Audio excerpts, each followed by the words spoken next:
Hello, and welcome back to another episode of International Immersion, a podcast that seeks to capture the combined experiences of people, places, culture, traveling, current events, living abroad, and everything that comes along with them, and much, much more.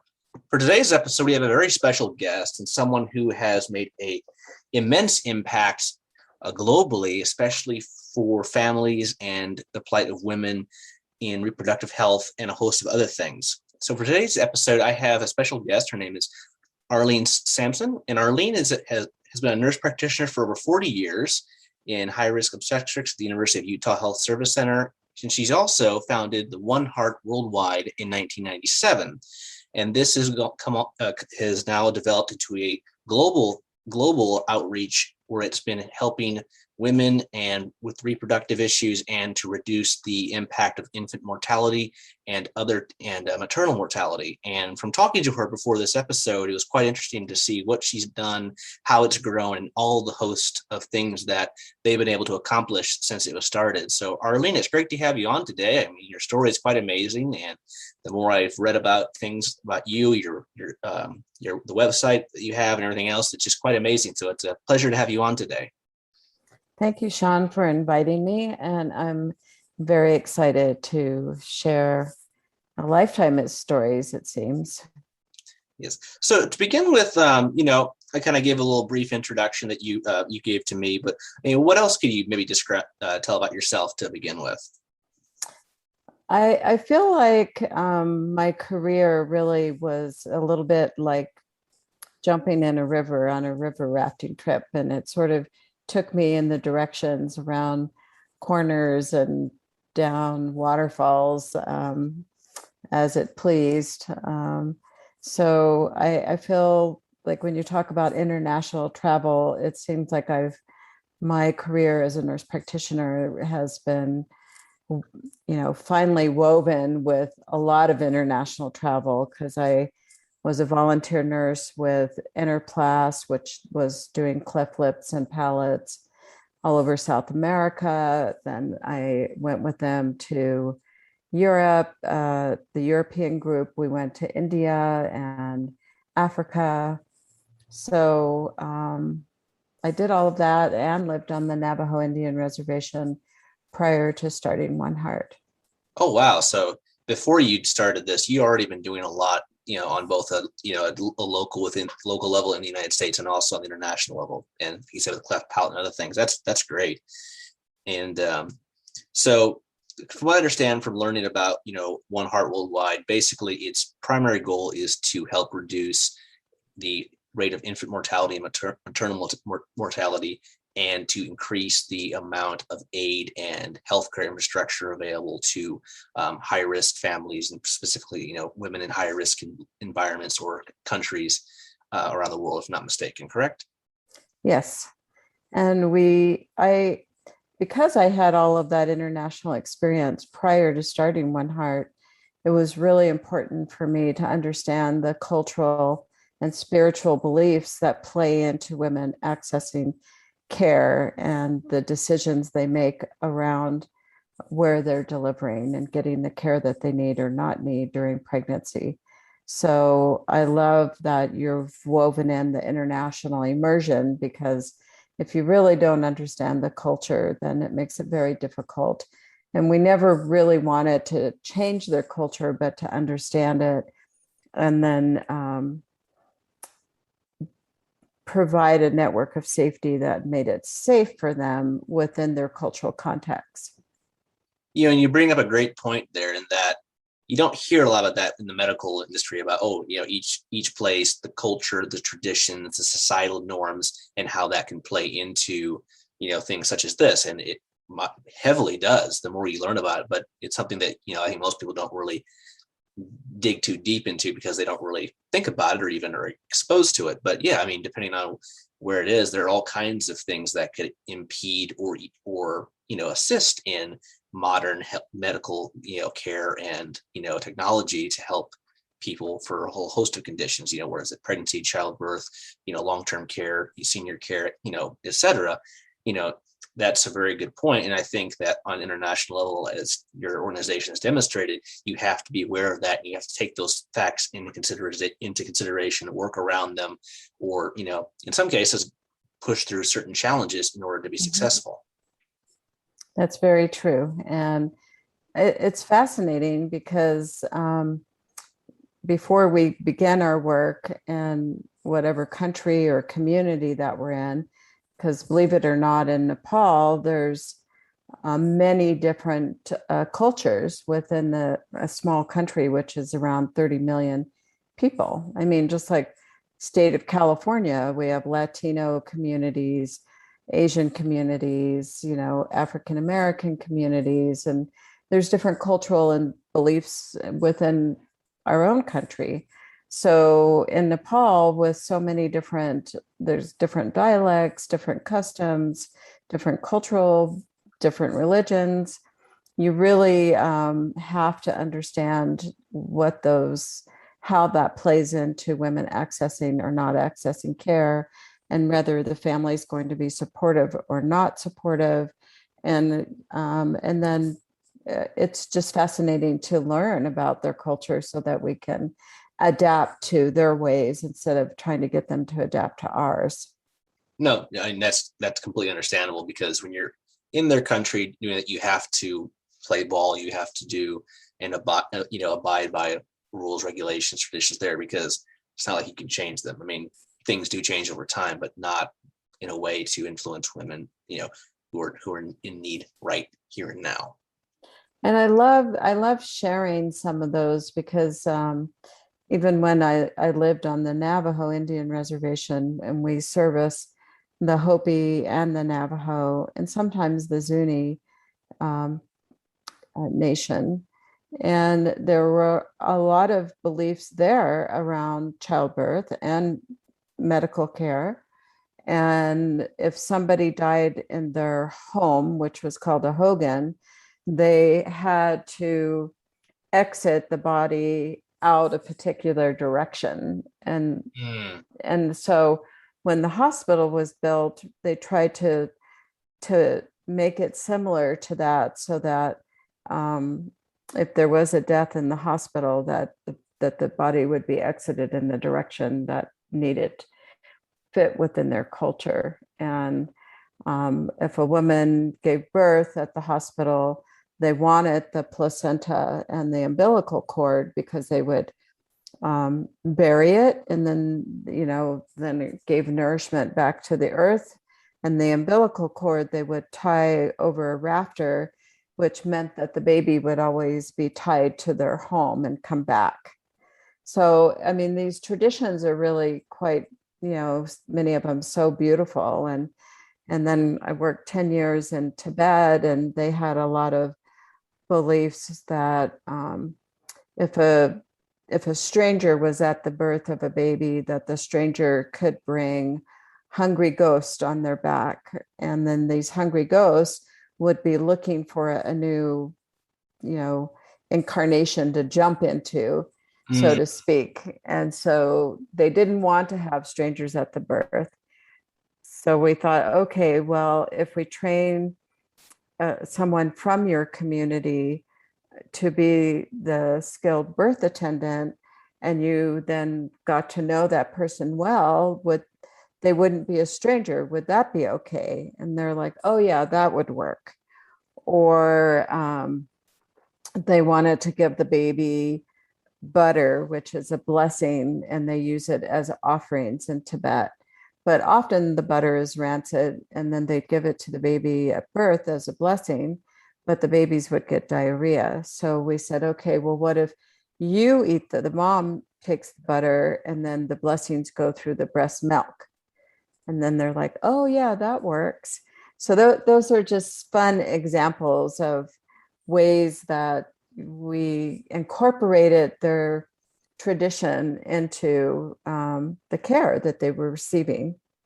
And yeah, that's interesting. It's like having each one of those examples is a great way of like, oh, this is the situation here. How do we get around this? Oh, because like you said, the end goal is to ensure the well-being of both mother and child and the community.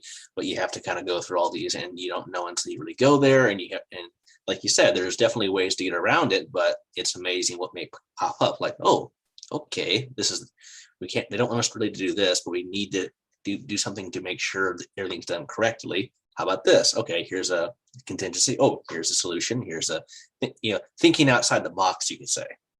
Oh, every step of the way. And, it was a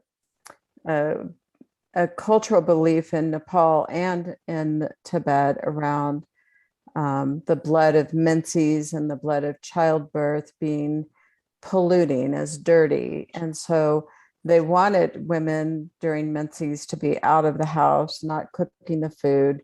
And when women delivered, they wanted them delivering outside of the house in the animal shed.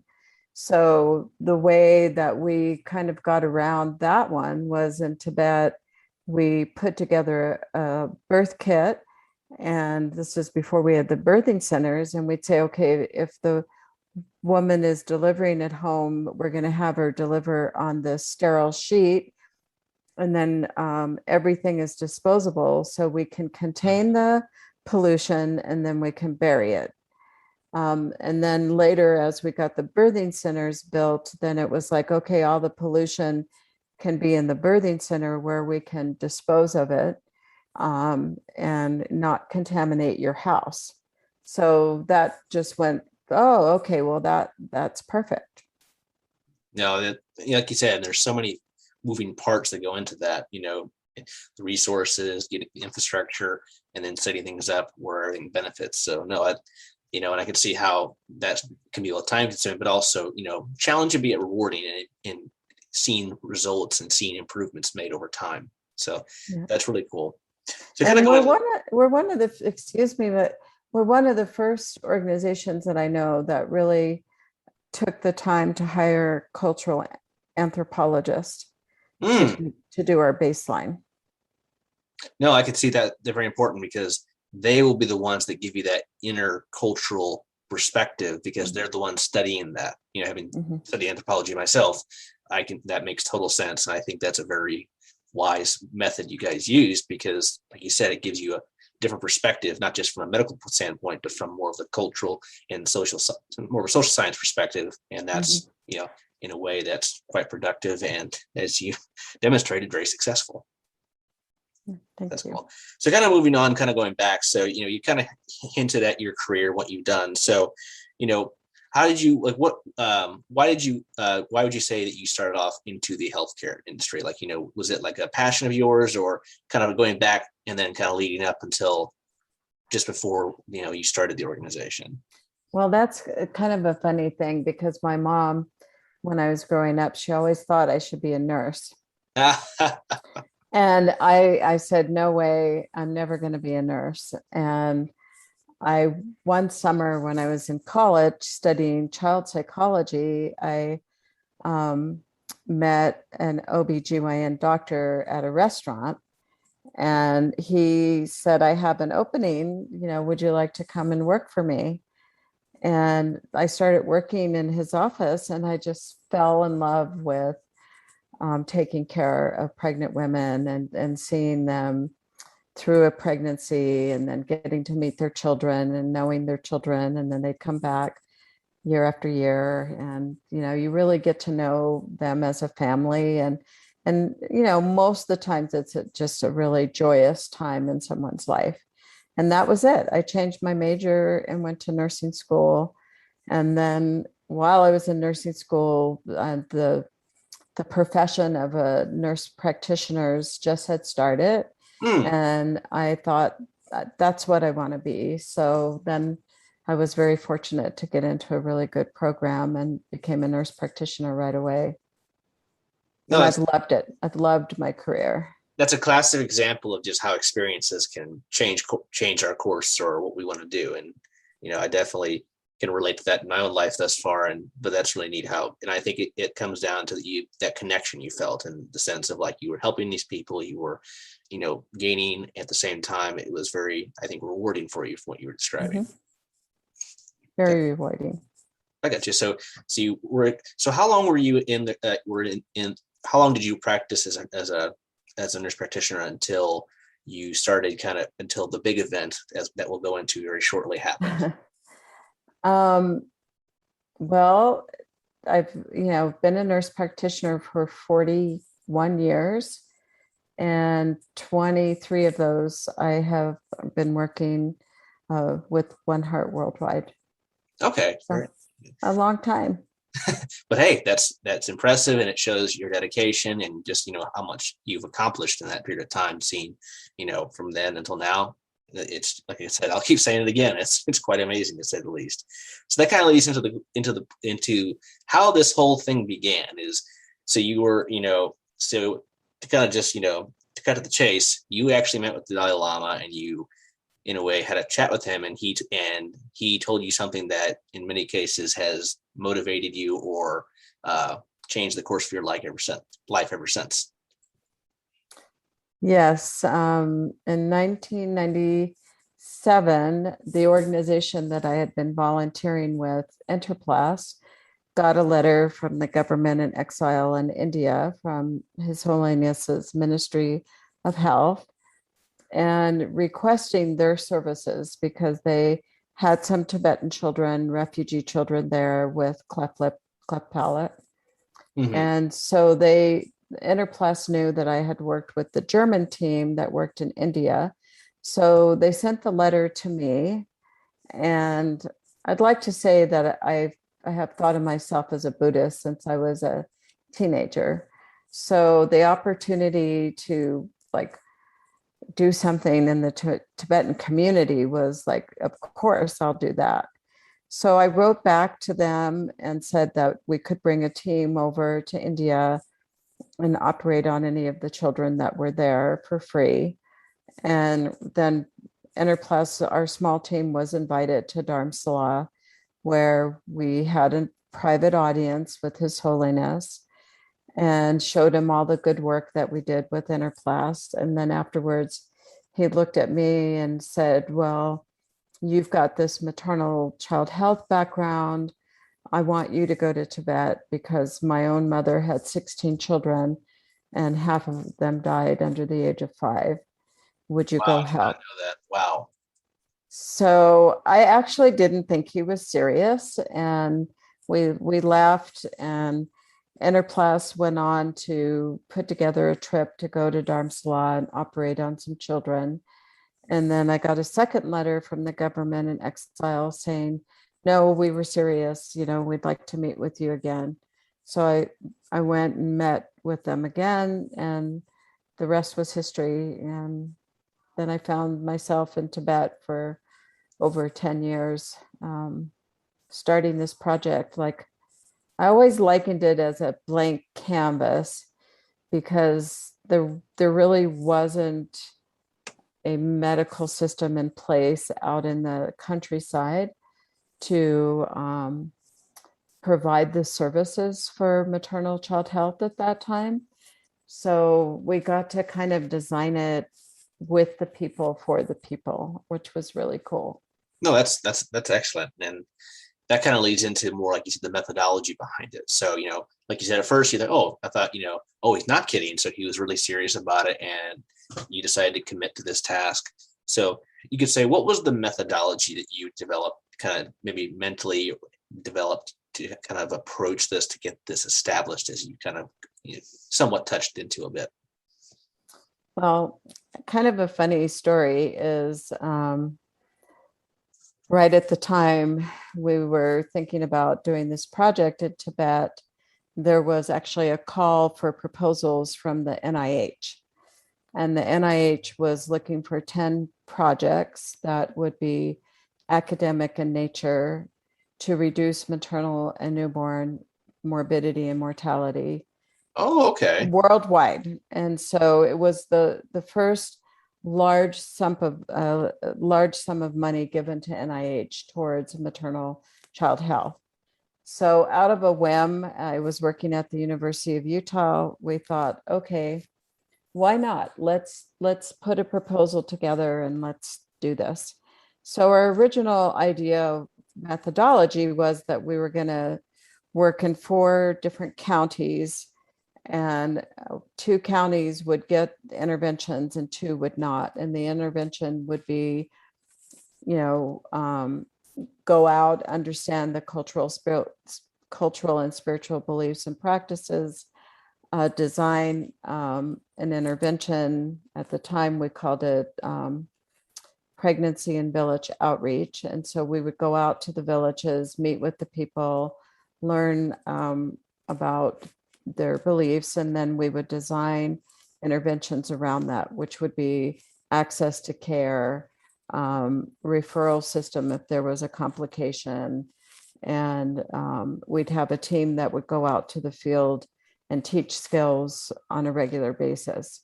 So that's how it started out, is that we would do interventions in 2 districts and not in 2 districts, and look at the number of women accessing care and maternal and newborn outcomes, basically.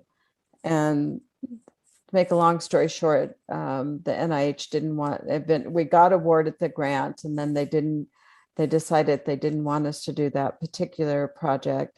So I decided to start One Heart. And so I raised the money myself, and we started working in Tibet. And then the NIH part of it ended up being a clinical trial on a Tibetan medicine versus a Western medicine to decrease postpartum hemorrhage.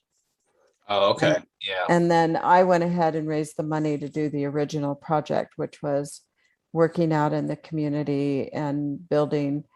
At that time, we just barely started to raise the money to do birthing centers, training community health workers to be skilled birth attendants, and then teaching skills on helping babies breathe and what to do in emergencies, and then setting up a referral center so that the health workers out in the community, we had a midwife training school. They would come in for several months, and they'd get their training by doctors at the 4 referral hospitals. And then they would go back to their own communities. And then we overcame these cultural barriers, and women then would start coming to see their local healthcare worker that was trained as a skilled birth attendant. And if there were any complications, they would get referred into the big hospitals. And then we worked with the hospitals on really getting up-to-date equipment and essential drugs and things like that. And then we had an exchange where we brought the doctors over to the University of Utah, and our doctors would go over there. Oh, nice. Like an exchange. Yeah. So we had a educational exchange program, and then eventually it morphed into what's now called the network of safety. And so the network of safety, the methodology is to go in and do a feasibility study, with a external group. So it's not us collecting the data.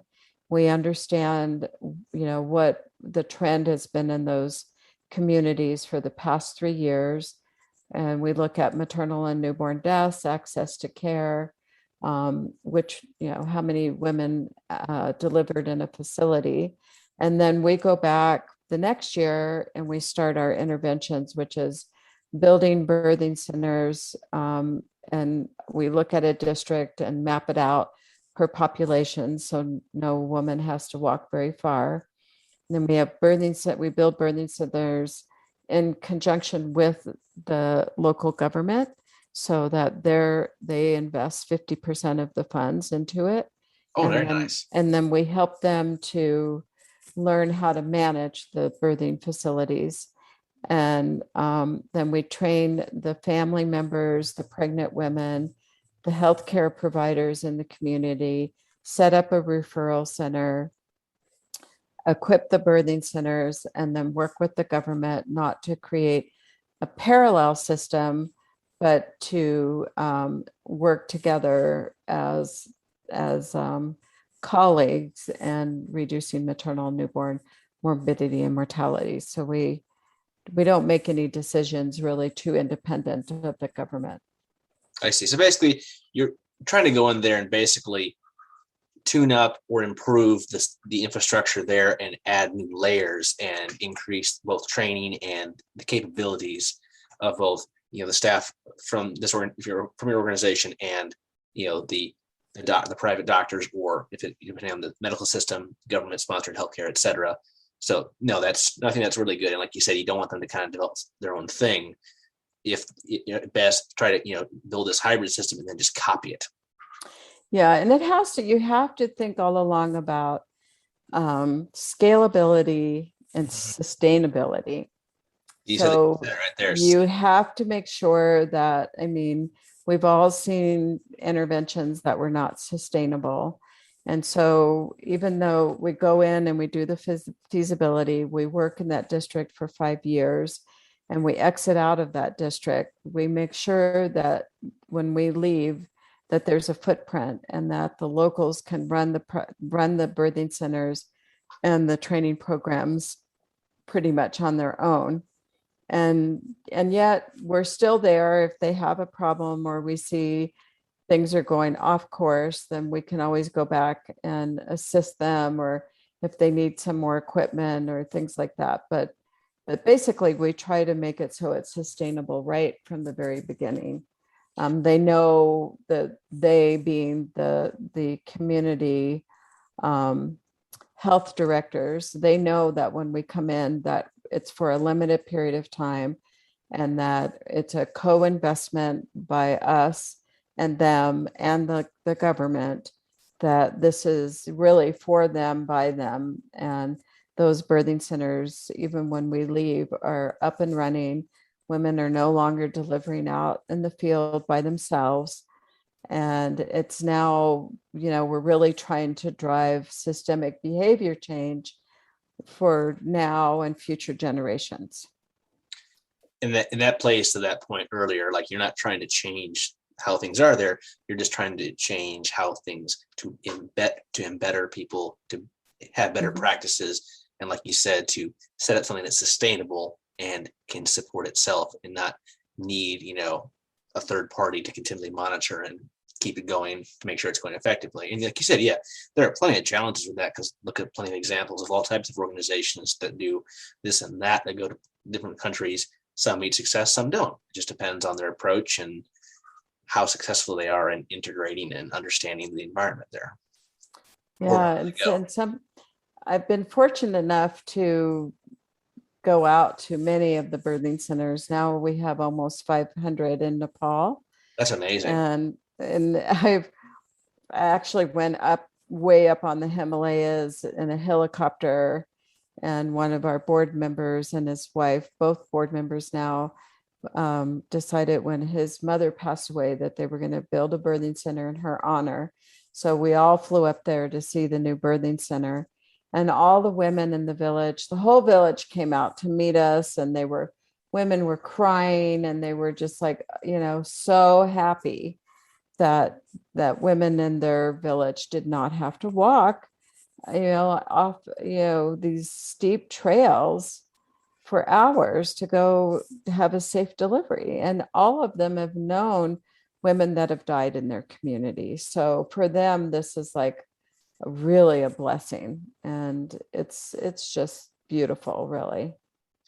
Yeah, and that just, I think especially for someone like in the US or other countries, just like, oh, hearing about that, or high maternal and, fetal mortality rates, it's just like, what? But yeah, but I think you have to realize that in a lot of places it's still a very big and endemic issue. And, and that's sad to say that, going to these places, almost everyone there knows someone who died, or it's not very far off. That's very saddening. Not something that we encounter here in the US very often, luckily, but it kind of brings the issue a little more home. It's interesting though, like oftentimes when we do fundraisers in the US, afterwards, I've had so many people, mostly men, come up to me and say, my mother almost died in childbirth, or my grandmother died in childbirth, or my wife almost died, or my wife did die in childbirth.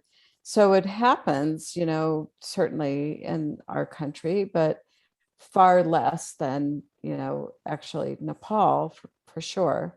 Yeah, it's actually rather scary that the US actually has a very high rate of it compared to other developed countries, even though like I myself really don't know anyone or have not heard of anyone, luckily that this has happened to, but statistically speaking, it's interesting. In certain states actually are higher or much higher than others. And that's rather concerning, and to think of that. And why is this the case?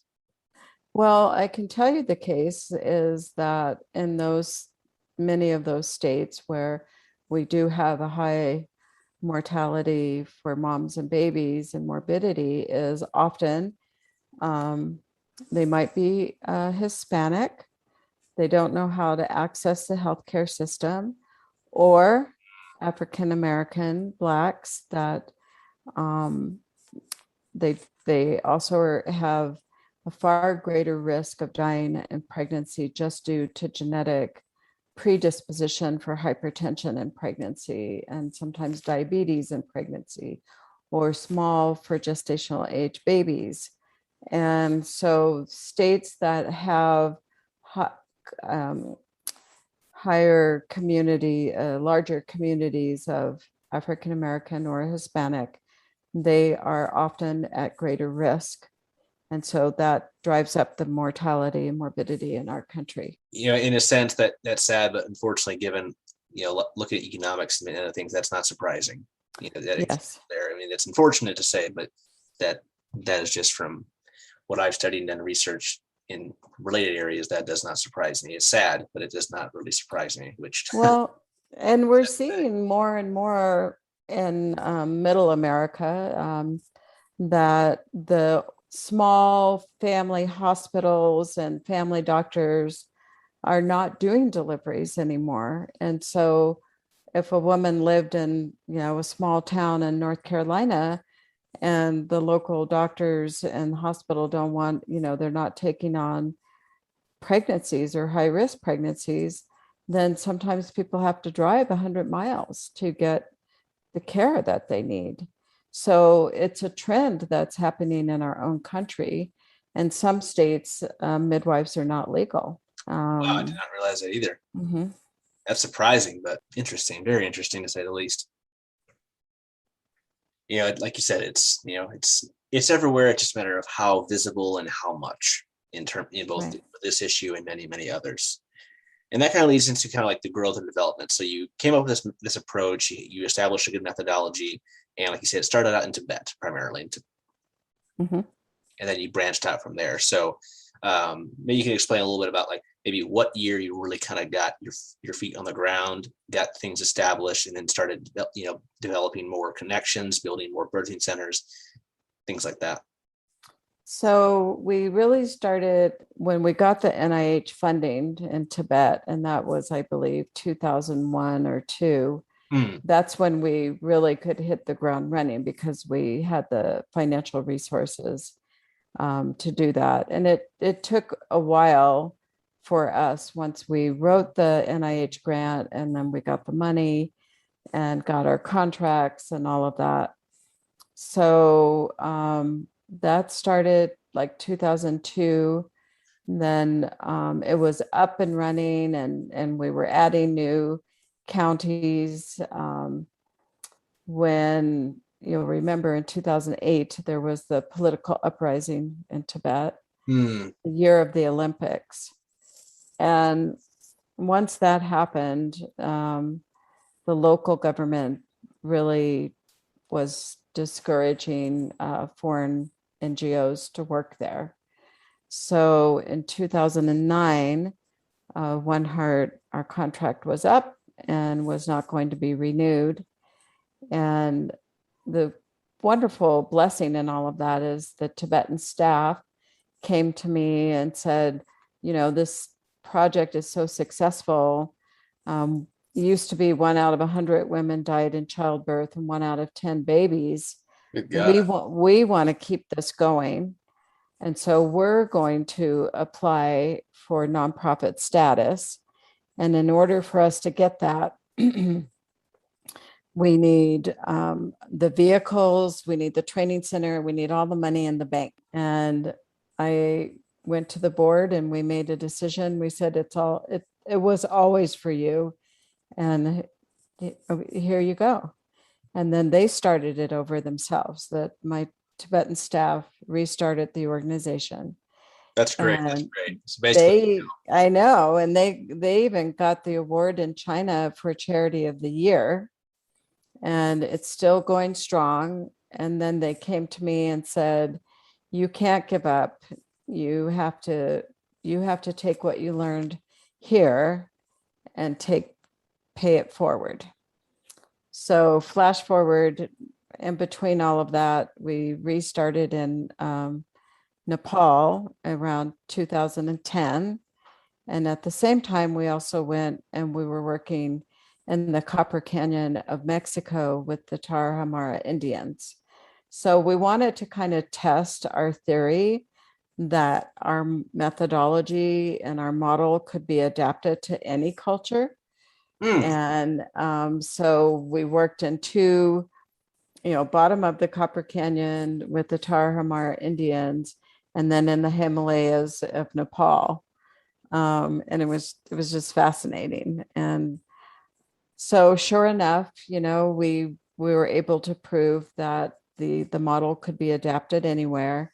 And then a local foundation in Mexico approached us about taking on the project themselves. And so we turned the project over to a local NGO foundation, and then we just focused on Nepal.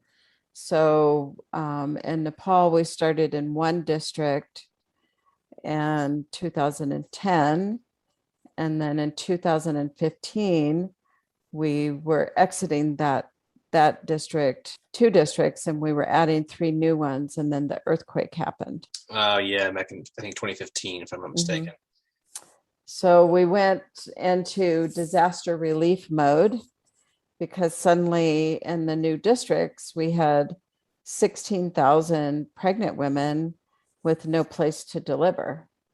Oh, talk about a crisis. And one of my board members used to always say to me, Arlene, relationships save lives. So when the earthquake happened, we had worked with Direct Relief, which is a disaster relief organization in Santa Barbara. They called me up and they said, we're sending a team over tonight to Nepal. Tell your staff to rent a warehouse and a big truck. And we're going to send you a list right now of all the supplies that you need to get. Your team can go buy and start getting it distributed right away. So we were the first responders, One Heart, out in the districts that were the hardest hit. And they were our two of our new districts. They were almost completely leveled.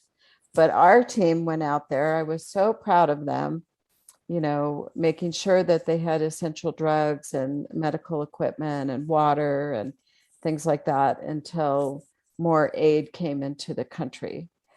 So we had to, and then I had just met this company in Utah that they made their bare bones typey. They make these glamping tents that, you can put a bed in them and lights. And they said, we have 20 of them. If you can get them to Nepal, you can have them. And so basically pre-made tents with large, like a room, like a bedroom. Very nice. Very nice. And they can withstand rain and snow and whatever conditions. So we thought, well, how are we going to get those 20 tents to Santa Barbara to get on the FedEx plane that's leaving Monday? And now this is Thursday. And somebody local in Utah said, I've got a plane. I'll fly them there. Oh, wow. So he flew them over the weekend. They got on the FedEx plane and then they made it to Nepal. And then we set those tents up and we ordered, I think, 60 more. And we set them up as birthing centers. So basically you had about 80 individual, rooms to take incoming patients. And before we got the first tent even equipped, we were putting the tent up and the second earthquake happened and it was 7.4. And we were literally out there putting the tent up. And within 15, 20 minutes, 3 pregnant women arrived at the tent. And one was in labor, one had been in labor for a while, and the other one was just starting in labor. And we didn't have anything set up. So I said, get in the car, we'll drive you to Kathmandu. And so one delivered that night, another one delivered the next day, one needed a C-section. But I'll never forget that day. And then we left a midwife out there that she had been a CNN hero like myself. And we left Robin out there with medical equipment. And a couple days later, she delivered a set of twins in that first tent. Wow. I know. It was amazing. And now... And I will say, having visited Nepal last year for a business trip, I unfortunately only got to go to Kathmandu, but even in Kathmandu, you could see some of the damage from the earthquake, and it was like, wow. And it's 5 years, and that also explains, I think, why there's been a large number of international students from Nepal who've been majoring in civil engineering, because there's a huge desire and need for people with those skill sets to help rebuild. So that's good to see. But yeah, that definitely, I saw that myself. I mean, I can't imagine being there while it happened, and then the follow-up one as well. But that's something. I mean, it was because I flew over before the second one happened. And I was watching it on TV, the first earthquake, and my mom finally said to me, Arlene, you have to go. Those are your people. Your staff needs you. God will protect you. You have to go. So I flew over there, and then I actually was with the president of Direct Relief, the CEO. We were together when the second earthquake hit, and literally, everything around us fell down, and there were avalanches all around us. I mean, it was so frightening. And then, all of us for days and days, all the aftershocks. It was kind of, very unsettling.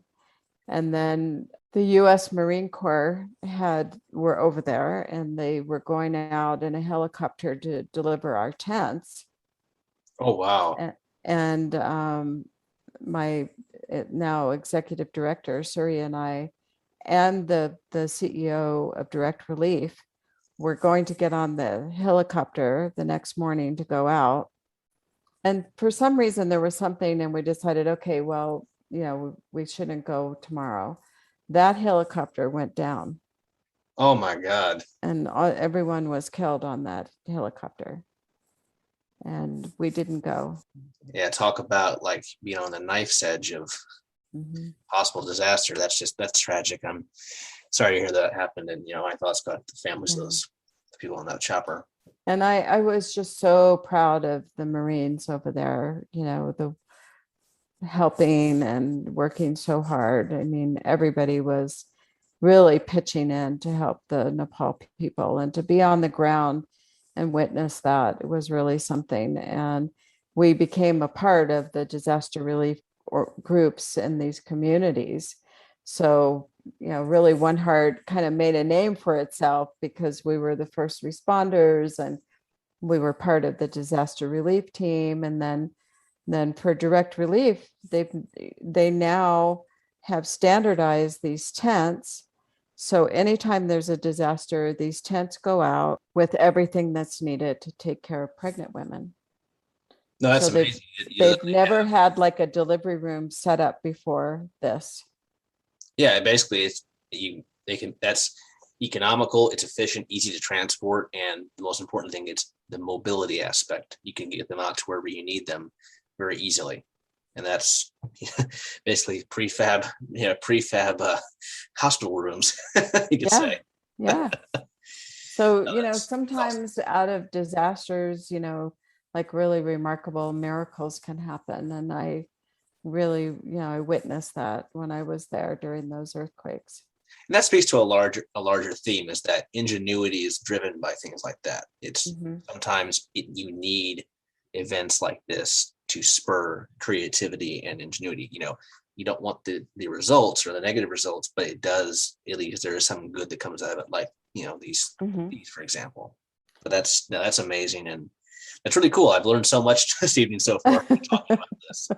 And then this next point we're going to cover kind of speaks for itself, is the effects and influence. I can tell it's been very effective. You've done so much. You've been very effective. But besides for Nepal, what other countries have you expanded to now? Because I did see that you guys have started to venture out even further.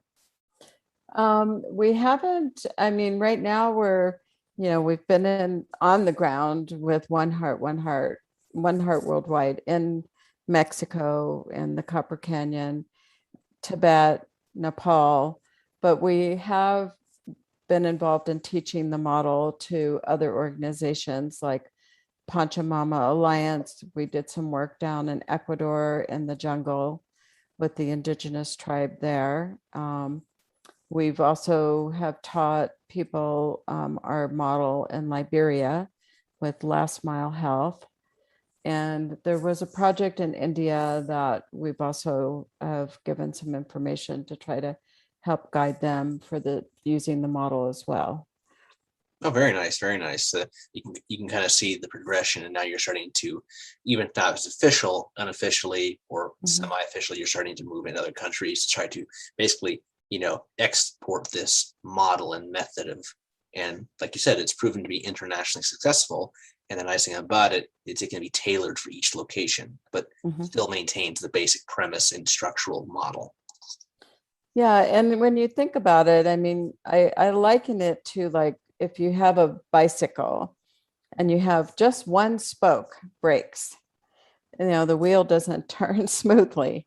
And so I always say, the network of safety is like that. Like the center of the spoke is the pregnant woman, and then it has to have all these individual spokes that reach the birthing center and all of the health workers, and the drive policy change with the government and the families, so that the wheel can turn smoothly. So in my mind, I always think of it as like that, like it all has to work together. You have to have the community working with the government, with the family, with the pregnant woman, with the health workers. And it's a very in-depth, comprehensive model. No, and then and there's, like you said, there's so many moving parts and components. And that's a good analogy to, it's just trying to, even out the wheel to make sure it rolls and you can go further with it, and it's easier to roll and go uphill or downhill.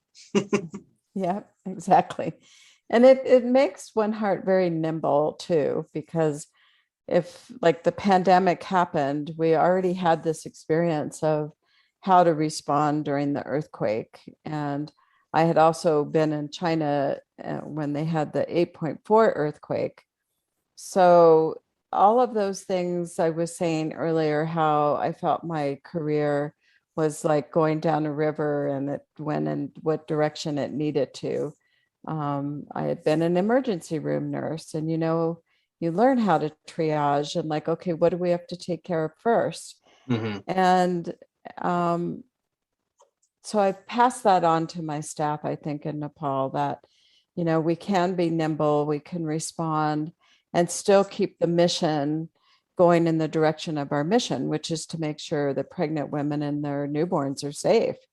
And we've had to do that through earthquake, through floods, through the pandemic, through political uprisings. And those things are going to happen. And I'm sure with a pandemic now, that's added a whole layer of complexity, because I know the situation in Nepal has been quite bad. I mean, they escaped early on, not too badly, because when I was there, back in early of 2020, it was still in China, but hadn't really spread at that point. But I know in the last, this past summer and through now, they've really been hit hard by it. Yes. Very polite. Yeah. And per population, they had the highest number of COVID cases, far more per population than India. And so it was, a lot of aid went to India because we were really seeing on TV, what was happening. But Nepal wasn't as lucky to get as much of the aid. But again, Direct Relief called us up and said, what do you need? We'll charter a plane, even though there's no commercial flights coming to Nepal. We'll charter a plane and we'll get you what you need. And they brought in $2 million worth of medical supplies Wow. and essential drugs. And people tease me all the time when we were searching for a new CEO. And last year we're lucky enough to find David Murphy, and people have always said to him, well, you have big shoes to fill. And I always say, we don't need anybody to fill my shoes. We need somebody with new shoes. My shoes are worn out. That's a nice analogy. I like that. Yeah. We need somebody with a brand new pair of hiking boots that can do the next part of the trek. And that leads into the final point. In what would you say are the future goals for One Heart, One World? Oh, my big vision is that we have a contract with the Nepali government to cover 35 of 75 districts. And over the next several years, I mean, more than halfway there. I would love to see the government just come to us and say, you know what, why stop at 35? Let's work together and do 75. So every single community has the network of safety model. And then I would like to see us be able to export this to other countries, and even for Nepal to sort of be a training site where we could bring people from Zimbabwe or Tanzania or wherever. They could come there and see how we've done the network of safety for themselves and what are all the components that have to work for the network of safety to work. And they're set and setting. Yeah. So basically you could say like create a exportable, method where you can bring people and train them and they can set up satellites in their own countries, or potentially through them expand the organization through those countries. So in many ways, you could say this could become a global entity, in various forms or from low to high presence, country to country, that has a need for it. Absolutely. I mean, that would be like my legacy, and we've kind of half jokingly have said, we need it in America. There's many states, like we've talked about, that really could benefit from a model similar to this, where everyone has access to care and that all barriers are dissolved. Exactly. And, it's sad to say that still exists in the U.S. in this day and age, but it definitely does, regardless of how much you may see or, run into it in your daily life, depending on your circumstances, but that is definitely true. And like my own cousin, for example, when she had her third child up in Jacksonville, Illinois, they botched her epidural. So she had back problems for several years afterwards until that. So, I mean, that's not a good thing to have to deal with from that, something that, should be very natural for us humans, just the ability to procreate without too many issues. Well, we shouldn't have to risk death in order to give life. Exactly. And that's just what's really sad to say, is just, in the past, it was endemic. And even now, things are improving for sure, but it's still very much a scourge in many places. And it's just sad to see, to what extent in some places it still exists, And I always think too, art is medicine is an art. I like that analogy. It really, really is. I mean, that's just every stroke has to be, in aligned and in perfect balance. And sometimes, we're human beings and doctors do make mistakes and nurses make mistakes, but, we try to mitigate them. And oftentimes we're faced with, these young nurses that we're training in Nepal and in Tibet, they are really frontline workers. They're going up into the Himalayas where it could be days before a helicopter could come and get somebody out. And the thought of myself practicing under those conditions is terrifying. And yet these girls are so brave, and they just are so proud of, that they can do it. And it's just a, wonderful, wonderful field to be in as a skilled birth attendant, but very difficult. No, I can't imagine. And, and I think that speaks to a larger issue. I think historically, one of the biggest issues has just been hygiene, and cleanliness, because if most women who've died in childbirth in the past, at least from just some preliminary research for this episode, is a lot of times it's, it's infection, like a toxemia or other things like that are not even from the birth itself. It's from the aftermath or non-sterile conditions, or just, not knowing how to mitigate the risk of infection or exposure to, bacteria, viruses, etc. Well, the 4 leading causes of maternal death have been there since we've been giving birth, which is postpartum hemorrhage, high blood pressure, infection, and obstructed labor. And when you think about those 4 things, all of them are preventable, in the right hands with the right equipment.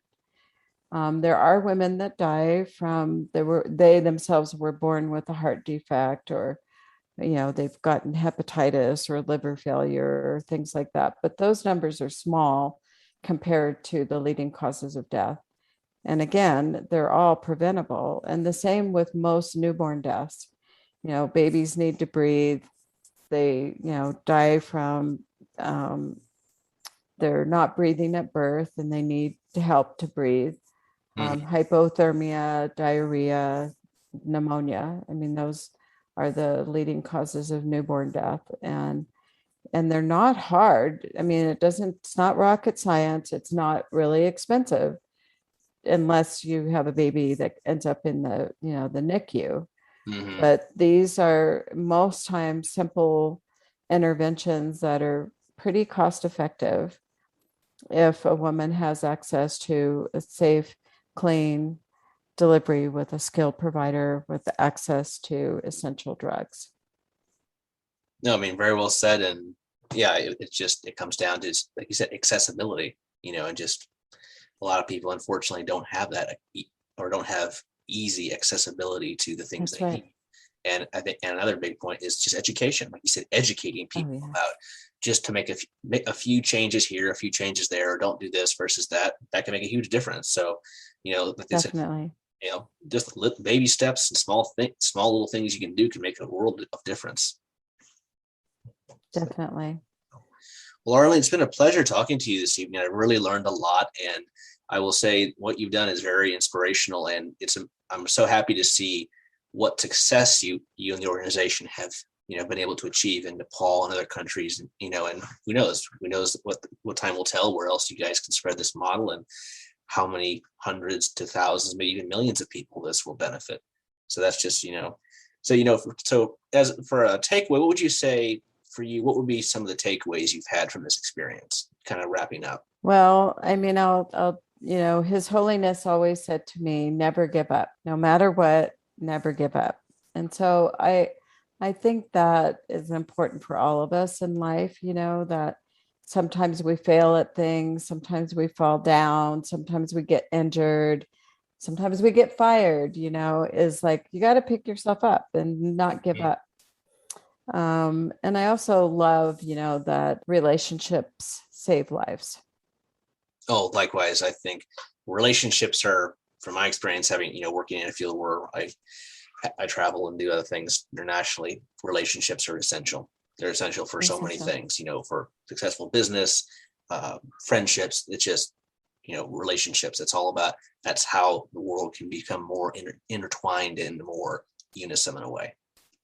Well, and, His Holiness always says, we are not independent, we're interdependent. And that's so very true, that if we really think about, and I think this pandemic has brought that to light, that it wasn't just one place. It was a global pandemic, and we were in it together, and we were definitely interdependent, and it's happening to all of us. And that I hope that going forward, that we also realize that the healing that needs to take place is something we have to do together.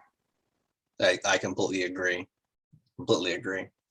Well, Arlene, it's been a great pleasure having you. And, the more I talk, the more I learn. And I'd love to have you back on an episode to talk more about, more specifics of kind of the points we've highlighted today. But I just want to thank you again for all the insight and sharing your story with us. I'm sure everyone who listens to this episode can get a lot and take away a lot, but I certainly have. And I think that if more people do things like this, the world will become a better place, and it'll become a more manageable and hospitable place for everybody. And I think I do think the world is getting better over time. If you look at what things have happened, conquering disease, decreasing mortality rates, across the board and things like that. But we still have a long way to go. And that's definitely something that your efforts have, continued to push forward, which is just, excellent to say.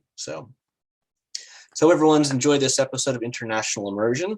I will make sure to enlist Arlene's contact information and her organization's information in this episode's description if you want to check it out, which I highly recommend. And you can also check out this episode on our Facebook page, International Immersion, or Instagram page of the same name, or shoot us an email to internationalimmersionpodcast@gmail.com. We love to have any thoughts, feedback, or suggestions. We're always looking for them and trying to expand upon them. And I just want to thank Arlene again, and, just keep pushing forward, strive to do more things. And, I just think it's a great thing you're doing. And, it's one more feat of motivation for myself to continue to do this podcast and to share stories like yours.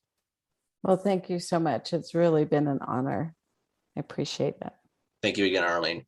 So you take care, and everyone, we will see you on the next episode. Take care, stay safe, and let's hope this pandemic will end soon. Awesome.